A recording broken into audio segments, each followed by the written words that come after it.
কামারহাটিতে চ্যাটার্জি বাড়ির জোড়া দুর্গাপুজোর প্রস্তুতি ঘিরে তোড়জোড়। কামারহাটিতে চ্যাটার্জি বাড়ির জোড়া দুর্গাপুজোর তোড়জোড় চলছে জোর কদমে। শতাধিক প্রাচীন বাঙালির শ্রেষ্ঠ উৎসব দুর্গাপুজোকে কেন্দ্র করে কামারহাটি বিধানসভার অন্তর্গত চ্যাটার্জি বাড়ির পুজোয় রয়েছে পরন্তে পরন্তে ইতিহাস। পাড়ায় পাড়ায় থিমের লড়াইয়ের মাঝে কামারহাটি পৌরসভার 1 নম্বর ওয়ার্ডের অন্তর্গত ঠাকুরদাস চ্যাটার্জি রোডের ধারে দ্বিতল বিশিষ্ট অবস্থিত চ্যাটার্জি বাড়ি। একদিকেই বনেদি বাড়ির পুজোর প্রস্তুতি চলছে জোর কদমে, আরেকদিকে চ্যাটার্জি বাড়ির বারোয়ারি পুজোর শেষ মুহূর্তের প্রস্তুতি নিয়ে ব্যস্ত উদ্যোক্তারা। 1910 সালে কামারহাটি পৌরসভার 1 নম্বর ওয়ার্ডের অন্তর্গত গঙ্গার পাড়ে এইচএম চ্যাটার্জি রোডের ধারে শুরু হয় কামারহাটি সার্বজনীন দুর্গোৎসব কমিটির পরিচালনায় দেবী দুর্গার আরাধনা। মুসলিম অধ্যুষিত এলাকার মাঝে নিয়ম নিষ্ঠা ভরে সাড়ম্বরে বিগত 114 বছর ধরে এই পুজোর আয়োজন করা হয়ে থাকে। 15 বছর টানাই চ্যাটার্জি বাড়ির উদ্যোগে বারোয়ারি পুজো হলেও পরবর্তীতে রাজনারায়ণ চট্টোপাধ্যায় বাড়িতে 1925 সালে প্রথম আনা হয়েছিল জগদম্বাকে। সেখান থেকে আবার চ্যাটার্জি বাড়ির ঠাকুর দালানে দেবী দুর্গার রেখে আরাধনার আয়োজন করা হয়, যার নাম ঈশ্বরাশ্রম। সেই থেকে আজও প্রতি বছর চ্যাটার্জি বাড়ির পুজো এবং বাড়ি লাগোয়া বারোয়ারি পুজোকে ঘিরে বাড়ির সদস্য থেকে শুরু করে এলাকাবাসীদের উৎসাহ থাকে ব্যাপকভাবে। শতাধিক প্রাচীন ইতিহাস বিজড়িত চ্যাটার্জি বাড়ির প্রতিটি কোণ জুড়ে রয়েছে নানা ইতিকথা। স্বাধীনতা সংগ্রামী নেতাজি সুভাষচন্দ্র বসুর ছায়াসঙ্গী ছিলেন রামচন্দ্র চট্টোপাধ্যায়ের ভাই বিপ্লবী সুরেশচন্দ্র চট্টোপাধ্যায়, যিনি বরানগর বোমা মামলায় অন্যতম একজন মূল অভিযুক্ত ছিলেন। তার ফলে বহু স্বাধীনতা সংগ্রামীদের আনাগোনা ছিল এককালীন এই বাড়িতে। 100 বছরের পুরনো কামারহাটির চ্যাটার্জি বাড়ির বনেদি পুজো নিজেরাই বহমান ইতিহাস। যুগ যুগ ধরে বংশ পরম্পরায় যা চলে আসছে, আজও প্রতি বছর থামে ঘেরা অট্টালিকায় বিশাল ঠাকুর দালান, তাতে একচালার ডাকের সাজে দুর্গা। পরিবারের নিজস্ব আচার রীতিনীতি মেনে জাঁকজমকের পুজো বনেদি বাড়ির দুর্গাপুজোর ট্রেডমার্ক। কামারহাটির এই চ্যাটার্জি বাড়িতে প্রতি বছর সাবেকিয়ানায় দেবী দুর্গাকে সাজিয়ে তোলা হয়। মা দুর্গার গয়না থেকে শুরু করে অস্ত্র এবং তার যার সন্তানের গহনার সাজে রয়েছে বিশেষত্ব। বাড়ির সোনার গয়না দিয়ে দেবী দুর্গার সহ লক্ষ্মী, গণেশ, কার্তিক, সরস্বতীকে সাজিয়ে তোলা হয়। তার সাথে সাথে দেবী দুর্গার হাতের অস্ত্র ও বাড়ির সোনার অস্ত্র দিয়ে সাজিয়ে তোলা হয়। চ্যাটার্জি বাড়ির বৈষ্ণব ভিটেতে সপ্তমী, অষ্টমী এবং নবমী তিথিতে চালকুমড়ো, কলা এবং আখ বলি দেওয়া হয়। দুর্গা দালানের প্রবেশের মুখে মাটি দিয়ে একটি অস্থায়ীভাবে বলির বেদি তৈরি করা হয়। নবমীতে সেই বলির বেদি ভেঙে মাটি খেলা হয় এলাকা জুড়ে। কথিত আছে এই মাঠে গায়ে মেখে গঙ্গায় স্নান করলে রোগ থেকে মুক্তি পাওয়া যায়। পুজোর জন্য মূলত বাড়ির গাছের ফুল ব্যবহৃত হয়। 5 প্রজন্ম ধরে একইভাবে সমস্ত নিয়ম নিষ্ঠা ভরে নিজেদের বাড়ির দেবী দুর্গার আরাধনার সমস্ত আয়োজন করে থাকেন। বলতে গেলে ঈশ্বরাশ্রম বলে যে আমাদের যে বাড়িটি, এই বাড়িটাকে আপনি মিনি ভারতবর্ষ বলতে পারেন। এই কসমোপলিটন এরিয়া কামারহাটি, এটা আমাদের কাছে গর্বের বিষয়। হিন্দু মুসলমান আপামর জনতা, সে যে কোনো জাতি হোক, যে কোনো পাতেরই হোক, সবাই আমাদের কাছে অভ্যর্থনা একদম সুস্বাগতম, সে যেই হোক না কেন। এটা হচ্ছে প্রথম ক্রাইটেরিয়া আমাদের বাড়ির পুজো। যিনিই আসবেন তিনি অভুক্ত থাকবেন না, তিনি এই বাড়ির একটা ন্যূনতম প্রসাদ সে পেয়ে যাবে। এটা হচ্ছে 1 নম্বর প্রথা। 2 নম্বর হচ্ছে যতখানি সম্ভব নিয়ম নিষ্ঠা দেবী পুরাণোক্ত পুঁথি অবলম্বনে আজও পর্যন্ত ধারাবাহিকতা আমরা বজায় রেখে চলেছি এবং অদূর ভবিষ্যতে আমাদের বিশ্বাস আজ আমাদের সারা পৃথিবী জুড়ে আছে ভাইপো, ভাইজি বা ধরুন আমাদের নাতি নাতনি সারা পৃথিবী জুড়ে বিভিন্ন জায়গায় আছে এবং সারা ভারতবর্ষও আছে। হ্যাঁ, কেউ বম্বেতে আছে, কেউ গুজরাটে আছে। হ্যাঁ, লাস্ট 1 বছর তিনি উপবাসে অক্ষম হয়ে যান শারীরিক অক্ষমতার জন্যে। তিনি আমাকে শিক্ষিত করেছিলেন এবং সেইভাবে তিনি হাতে ধরে শিখিয়েছিলেন। আমি সেই পুজোটা 1971 সাল থেকে, তখন আমার হায়ার সেকেন্ডারি পরীক্ষা, আমার দীক্ষা হয় এবং সেই দীক্ষা হওয়ার পর থেকে সেই পুজো আমি করে আসছি এবং 3 বছর পুজোটা আমার গ্যাপ গেছে। একটা হচ্ছে আমার শুভ অসুখ ছিল আমাদের বাড়িতে, আর আমার পিতৃবিয়োগ মাতৃবিয়োগ হওয়ার জন্য 2 বছর করতে পারিনি। 50 বছর পুজো করে এসেছি। এই বছর আমার 50 বছর পূর্তি হবে। সামনের বছর থেকে আমার নেক্সট জেনারেশনের যে বড়, অর্থাৎ আমার যে প্রথম সন্তান সম্পদ চ্যাটার্জি, সে পুজোটা রীতিমতো সুন্দরভাবে শিখেছে। আশা করি সেও আবার এই ব্যাটনটা নিয়ে এগিয়ে যাবে। সে সামনের বছর থেকে পুজোটা চালিয়ে যাবে। আপনাদের 5 জনের যদি আশীর্বাদ থাকে, ঈশ্বর আশ্রম যাতে এইভাবে পুজোটা চালিয়ে যায়, আপনাদের সবাইকার আশীর্বাদ আমরা একান্তভাবে কামনা করছি। আশা করি আপনারা নিশ্চয়ই আমাদের আশীর্বাদ করবেন।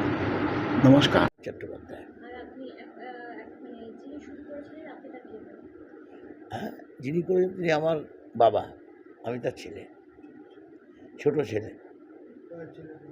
আমরা 5 ভাই ছিলাম, তার মধ্যে আমি সবচেয়ে কনিষ্ঠ, এবং বোন ছিল আমার চারজন। সর্বকনিষ্ঠ হচ্ছে আমি। আর সুরেশ চট্টোপাধ্যায় ছিল 2 পুত্র 1 কন্যা। তারা সবাই মারা গেছেন, তার ছেলেরা তার নাতিরা আছে, তারাই এখন পুজোর দায়িত্বে আছে। এবং আমরা যৌথ পরিবার হিসেবেই এখন পুজোটাকে চালিয়ে যাচ্ছি। বেসিক্যালি অন্যান্য বাড়ির পুজো বা কোথায় কি পুজো হয় সেই ধারণা আমাদের খুব বেশি নেই, তার কারণ ছোট থেকেই প্রথম পঞ্চমী থেকে দশমী পর্যন্ত বন্ধুরা ঠাকুর দিতে গেছে, করতে গেছে, আমাদের সেই ঠাকুর দেখতে যাওয়ার ব্যাপারটাও খুব একটা থাকতো না। ছোট থেকেই বাড়িতে থাকা এবং বাড়ির সমস্ত কিছুর মধ্যে জড়িয়ে থাকা, সেক্ষেত্রে বাইরে কি হয় সেটা তো খুব একটা জানা নেই। তবে এইটুকুই ব্যাপার যেটা, সেটা হচ্ছে এখন যে ক্রেজটা রয়েছে ঠাকুর দেখতে যাওয়া, প্যান্ডেলে ঘোরা, প্যান্ডেল হপিংয়ের যে ক্রেজ এখনকার আমাদের জেনারেশনের মধ্যে রয়েছে, সেখানে নর্থ ক্যালকাটাতে একটা কিছু মানে বাড়ির পুজো এটা লোকে যায়, দেখতে যায়, এরকম থাকে। সেক্ষেত্রে আমাদের বাড়ি এখানে আশপাশে অনেকগুলো পুরনো পুজো রয়েছে, সেগুলোও আস্তে আস্তে মানে আমাদের এখানে 100 বছর মানে এই বছরে হতে চলেছে। তো সেই পুজোর লোকে মনে করে নর্থ ক্যালকাতায় সব কিছু আছে বাড়ি পুজো, বাট বেসিক্যালি এদিকে অনেক কিছু হয়, আমরা সেটাই দেখে বড় হয়েছি। আর আমি যতদূর শুনেছি আমার দাদুর মানে যে দাদুর জন্ম থেকেই পুজো শুরু, মানে 100 বছর দাদুর জন্ম থেকে শুরু, মানে তিনি বেঁচে থাকলে আজকে তার 100 বছর হতো, 100 বছর বয়স হতো। তো সেখান থেকে শেখা বলতে সব কিছুই মানে পুজোর ভেতরে কি হয় না হয় সেটা আমার ধারণা খুব কম। আর একজন যিনি বললো বাবুই দাদা, আমার ভাই বা সৌরভ, তিয়াস, মানে অন্যান্য ভাইরা যারা রয়েছে বা বড়দা যারা, তারাই ভেতরে থাকে। ম্যাক্সিমাম বাইরের কাজ যেটা থাকে সেগুলো আমরা হয়তো 100 বছর, সেক্ষেত্রে আবার সাদা ডাকের সাজেই হবে আমাদের, সেইভাবেই একচালা ঠাকুর, প্রত্যেক বড় বাড়ি একচালা ঠাকুর একইভাবে সাজানো হয়। হ্যাঁ হ্যাঁ রয়েছে। অস্ত্র শস্ত্র যেগুলো সবই আমাদের বাড়ির মানে রয়েছে, সেগুলোই দিয়ে সাজানো হয় প্রতি বছর একই। সোনার হার রয়েছে, মুকুট রয়েছে, সমস্ত কিছু যা যা রয়েছে সেগুলো দিয়েই সাজানো হয়, সেগুলোই পরানো হয়। সেগুলো বিভিন্নভাবে যেরকম হয়, বাড়ির মেয়েরা পড়ায় বা বাড়ির বাকি ছেলেরা যারা থাকেন তারা পড়ায়, সবাই পরিবার সব যা যা কাজ হয়, মানে একদম পুজো করা থেকে শুরু করে যা যা কাজ সমস্ত বাড়ির লোকেরাই করে, ভোগ রান্না করা সমস্ত কিছু। আমার নাম তথাগত চ্যাটার্জি। আমি পঞ্চম জেনারেশন। যিনি শুরু করেছেন তার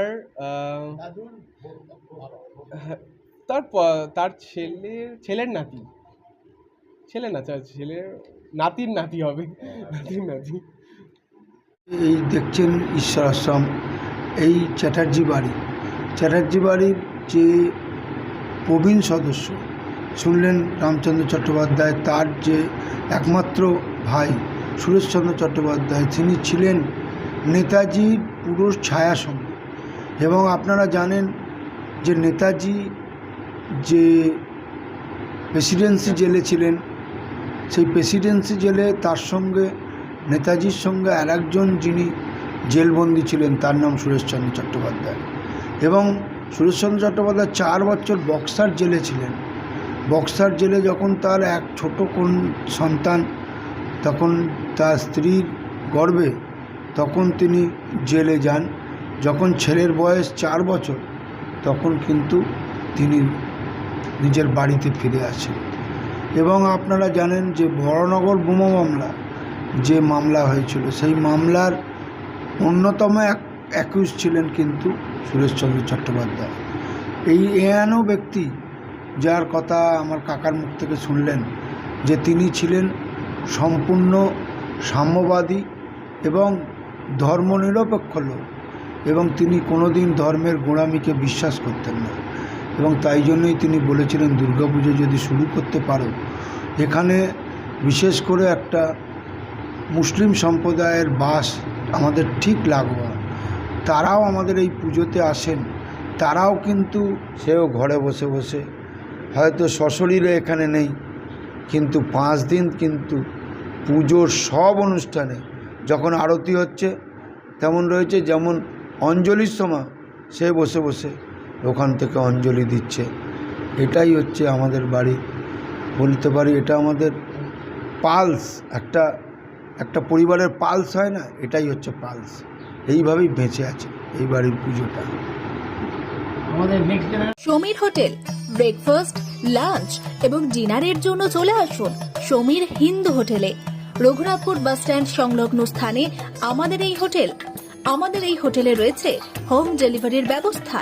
স্বাদে ও গুণে অতুলনীয় খাদ্য সামগ্রীতে পরিপূর্ণ সমীর হোটেল থেকে আপনারা পেয়ে যাবেন বিভিন্ন ভেজ ও নন ভেজ ফুড আইটেম।